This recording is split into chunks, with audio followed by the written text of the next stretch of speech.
Hello friends, last time we were starting chapter 7। ठीक है, हमने सेंचुरी, फिर नेशनल पार्क, बायोस्फीयर रिजर्व, उन सभी हमने लर्न किए थे। अब हम चैप्टर कंटिन्यू करते हैं। ठीक है, यहाँ हम 7.4 से स्टार्ट करते हैं। बायोस्फीयर रिजर्व किसे कहते हैं?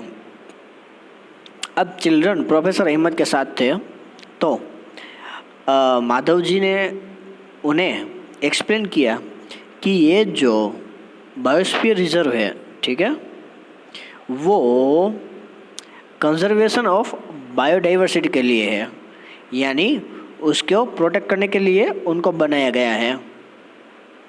और हमें ये पता होना चाहिए कि बायोडाइवर्सिटी का मीनिंग क्या होता है। ठीक है, देखिए यहाँ से हम लर्न कर लेते हैं। Biodiversity is the variety of plants, animals and micro organisms generally found in an area, तो उसको बोलते हैं बायोडाइवर्सिटी। ये हमें याद रखना है कि वहाँ पे हम सभी वेराइटी है वो सब देख सकते हैं। प्लांट्स है, एनिमल्स है, माइक्रो ऑर्गेनिजम्स है। और एक बात और है कि हमारा कल्चर है तो वो भी वहाँ पे सेफ रहता है। हमारा कल्चर है, हमें उसे कंटिन्यू करना चाहिए। ठीक है, क्योंकि ये हमारे हेरिटेज में है। और यहाँ से अब देखिए, यहाँ पे जो पंचमढ़ी बायोस्फीयर है, ठीक है, वो एक नेशनल पार्क है, वो सापुतारा में है। ठीक है, और वहाँ पे 2 वाइल्ड लाइफ सेंचुरी है जिसका नाम है बोरी और पंचमढ़ी। देखिए यहाँ पे जो 2 है वो वाइल्ड लाइफ सेंचुरी है और उसका नाम है बोरी और पंचमढ़ी। तो ये हमें अच्छे से लर्न करना है। आप देखिए तो यहाँ पे मैप में यहाँ पे बोरी, पंचमढ़ी, तो वो सब दिखाया गया है। ठीक है,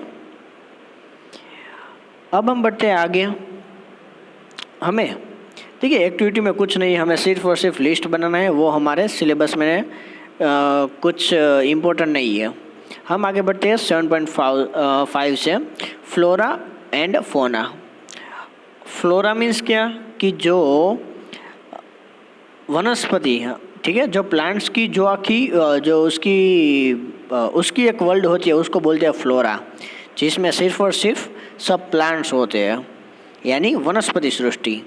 और यहाँ पे फोना मीन्स क्या, तो सभी जो एनिमल्स होते हैं उनकी जो एक अलग से एक दुनिया होती है, उनको बोलते हैं फोना। तो आपको अब आपको याद रखना है फ्लोरा एंड फोना।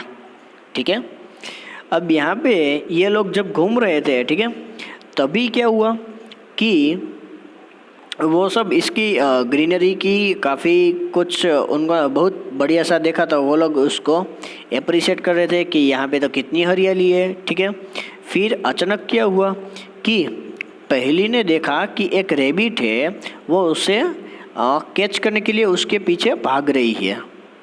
वो उसके पीछे भाग रही थी, तो प्रोफेसर अहमद ने उन्हें स्टॉप किया और उसको समझाया कि animals are comfortable and happy in their own habitat. वो अपने जहाँ पे रहते हैं वहाँ पे वो खुश होते हैं, हैप्पी होते हैं। ठीक है, और उसको डिस्टर्ब नहीं करना चाहिए। हम भी क्या करते हैं कि एनिमल्स अगर बाहर से कोई होते हैं तो हम उसको पकड़ के हम अपने घर में रखते हैं। ठीक है, तो हमें उसको कैद करना नहीं चाहिए, हमें उसको डिस्टर्ब नहीं करना चाहिए। फिर उन्होंने समझाया माधव जी ने कि animals and plants typically belong to a particular area. The plants and animals found in particular area are termed flora and fauna of that area. कि क्या है कि उसकी जो फ्लोरा और फोना है, ठीक है, तो इन सभी में कोई एक स्पेशल होती है कैटेगरी। सभी अगर कोई स्पेशल एनिमल्स होते हैं,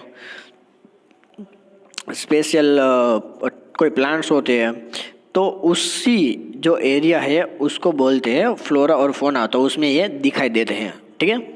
अब आपको यहाँ पे देखना है कि देखिए यहाँ पे हमको काफ़ी सारे पिक्चर्स में एनिमल्स के पिक्चर्स दिखाए गए हैं और ये सभी जगह नहीं देखने को मिलते, ये हमें भी पता है, ठीक है। यहाँ पे ए है, वो है वाइल्ड डॉग, देखिए। फिर है हमारा बी, वो है चित्तल। फिर सी है, वो है वुल्फ। फिर है लेपर्ड। फिर है फॉन। फिर है जामुन। तो ये सभी जगह देखने को नहीं मिलते हैं, तो इसको क्या बोलते हैं? फोना और फ्लोरा, ठीक है। अब हम आगे बढ़ते हैं। Endemic species. अब एंडेमिक स्पेसिस किसे कहते हैं कि मान लीजिए कि अगर कोई ऐसा एनिमल है कि वो एक ही जगह दिखाई दे रहा है, ठीक है, उसकी क्वालिटी काफ़ी डिफरेंट है। अब ये लोग जो ग्रुप में घूम रहे थे तो उन लोगों ने क्या देखा, देखिए ऐसी टाइप की एक स्क्विरल देखी, जायंट स्क्विरल। तो हम यहाँ से पहले पढ़ लेते हैं। Soon the group quietly enters the deep forest. Children surprise हो गए बिग स्क्विरल्स को देखे। The squirrel is a big fluffy tail. उसकी टेल है वो काफ़ी लंबी थी। They are very curious to know about it. वो लोग उससे जानने के लिए उत्सुक थे कि ये क्या है। फिर माधव जी ने कहा कि ये एक जायंट स्क्विरल है। तो यहाँ पे हमारी डेफिनेशन स्टार्ट होती है। एंडेमिक स्पेसीज किसे कहते हैं? Are those species of plants and animals which are found exclusively in a particular area.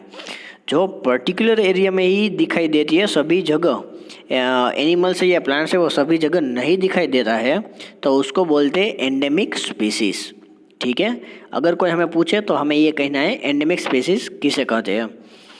और a particular type of animal और plant may be endemic to a zone, a state और a country. तो सभी जगह की अगर हम बात करें पर्टिकुलर, तो सभी जगह की अपनी अपनी होती है, ठीक है।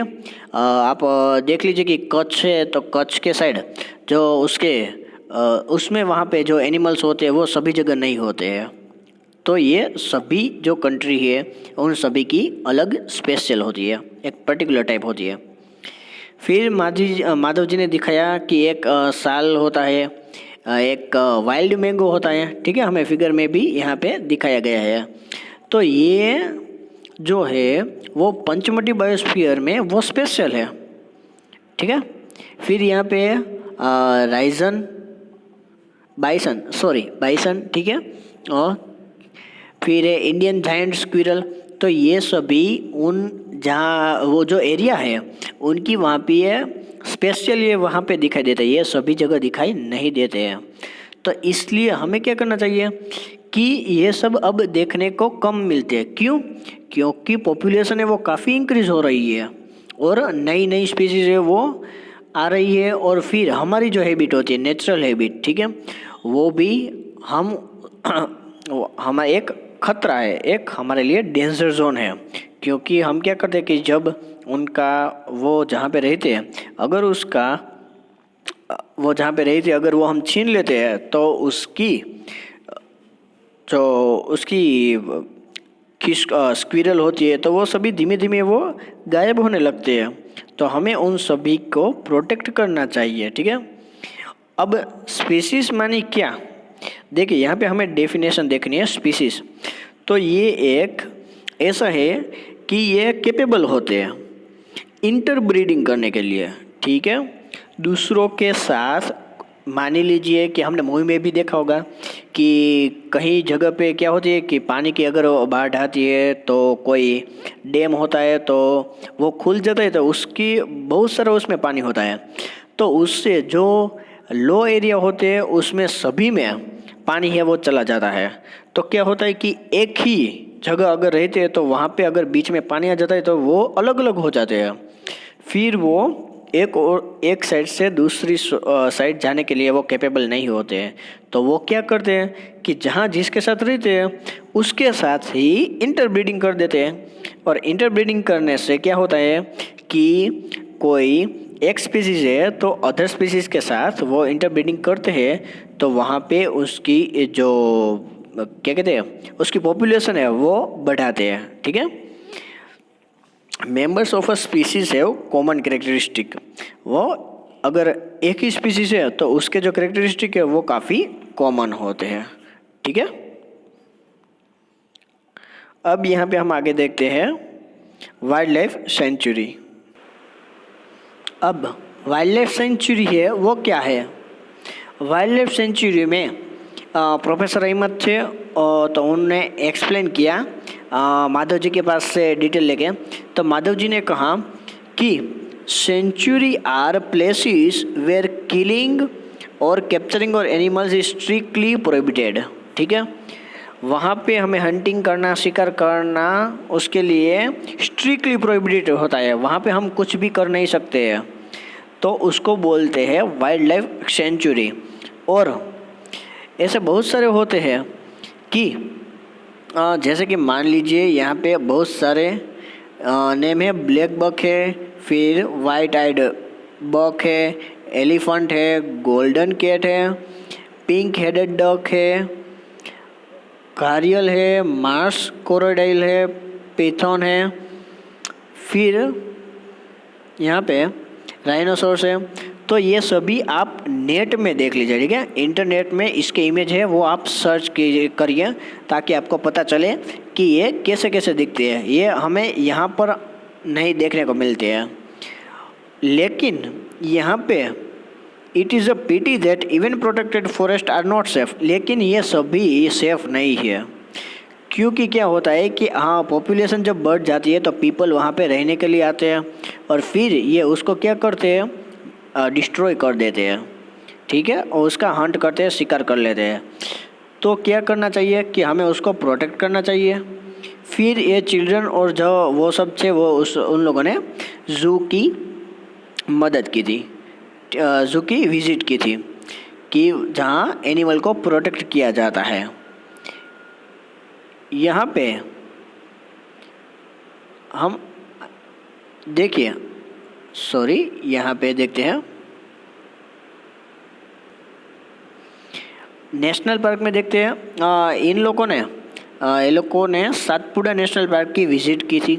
ठीक है, सभी चिल्ड्रन है वो काफ़ी ईगर थे देखने के लिए, क्योंकि ये एक reserve and large diverse enough to protect world sets of ecosystems. ठीक है, उन सभी को प्रोटेक्ट करने के लिए ये नेशनल पार्क है। दे प्रिजर्व फ्लोरा, फोना, landscape, historic objects of an area. ये उन सभी को प्रोटेक्ट करते हैं। और मेन बात है कि Satpura national park is the first river forest of India. तो ये इंडिया का सबसे पहला सातपुरा नेशनल पार्क है, वो सबसे फर्स्ट है। तो ये हमें याद रखना है। ठीक है, फिर जब इन लोगों ने ये सातपुड़ा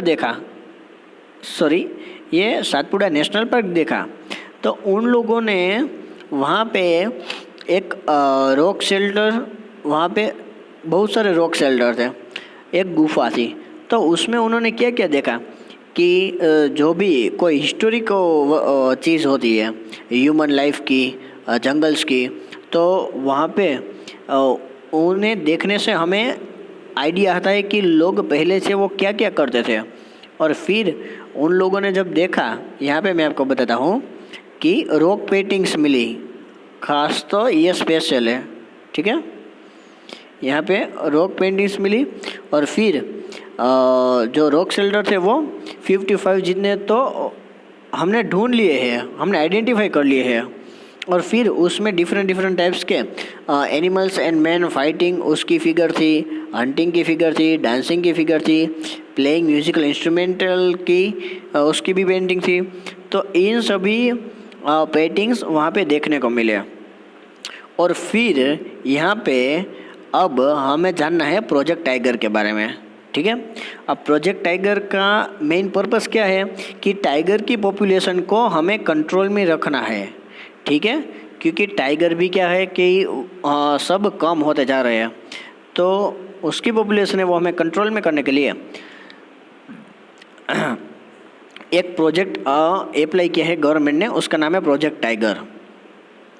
अब tiger is one of the many species which are slowly disappearing from the our forest. वो धीमे धीमे लुप्त होते जा रहे हैं, लुप्त यानी डिसअपियर होने लगे हैं, ठीक है। तो सातपुड़ा है, उसमें टाइगर की जो पॉपुलेशन है वो धीमे धीमे बढ़ रही है, ठीक है। फिर यहाँ पे देखिए, मैं आपको बताता हूँ, population of tigers time animals like lions, elephants and buffaloes, barasingha, तो ये सभी वहाँ पे आपको फिगर में दिखाए गए हैं। देखिए उसके पिक्चर्स, यहाँ पे वाइल्ड बफेलो है, यहाँ पे बारहसिंगा है, यहाँ पे टाइगर है। तो ये सब क्या है कि इसको बोलते हैं एंडेंजर्ड एनिमल्स। देखिए एंडेंजर्ड एनिमल्स, क्योंकि किसे कहते हैं endangered animals? Animals whose numbers are diminishing to a level that they might face extinction are known as, कि क्या होता है कि एक लाइन होती है, उसकी एक सीमा होती है कि वहाँ से अगर वो कम होने लगते हैं, ठीक है, और फिर वो कहीं दिखाई नहीं देते हैं, तो उन सभी को बोलते हैं एंडेंजर्ड एनिमल्स। तो ये हमें याद रखना है। लेकिन हमारे सामने एक बहुत ही बड़ा ये प्रॉब्लम है कि इनको कंट्रोल कैसे करा जाए। तो उसके लिए तो ये वाइल्ड लाइफ सेंचुरी और वो सब हम बनाते हैं, ठीक है। फिर एक माधव जी ने एक बढ़िया सा एग्जाम्पल दिया कि जो अगर हम बड़े बड़े एनिमल्स की तो चिंता करते हैं, लेकिन छोटे छोटे एनिमल्स हैं उनकी भी हमें चिंता करनी चाहिए, ठीक है। क्योंकि हमें उसकी वरी अगर हम करेंगे, मान लीजिए कि कोई, यहाँ पे मैं दिखाता हूँ, यहाँ पे स्नेक्स होते हैं, फिर लिजर्ड होती है, फ्रॉग्स होते हैं, बेट्स होते हैं, ओल्स होते हैं, तो ये सभी इकोसिस्टम के ही पार्ट है ना, ठीक है। हम उसको इग्नोर नहीं कर सकते हैं, तो हमें उसको भी प्रोटेक्ट करना चाहिए। An ecosystem is made of all the plants, animals and microorganisms in an area along with non-living components and climate। तो वो क्या करते हैं, एक इकोसिस्टम है वो क्रिएट करते हैं, जिसमें प्लांट्स भी होते हैं, एनिमल्स भी होते हैं, माइक्रो ऑर्गेनिजम्स भी होते हैं, और एटमॉस्फेरिक जो भी है वो सभी होते हैं, ठीक है। यहाँ पे है एक रेड डेटा बुक। तो रेड डेटा बुक क्या है कि ये एक सोर्स है कि उसमें जो कोई भी एनिमल्स और प्लांट्स से एंडेंजर्ड होते हैं, ठीक है, उसकी डिटेल्स जहाँ पे सेव होती है उस बुक को बोलते हैं रेड डेटा बुक। तो ये सिर्फ हमें नाम है वो हमें याद रखना है, ठीक है। अब है माइग्रेशन। अब माइग्रेशन क्या है कि माधव जी और वो एक यहाँ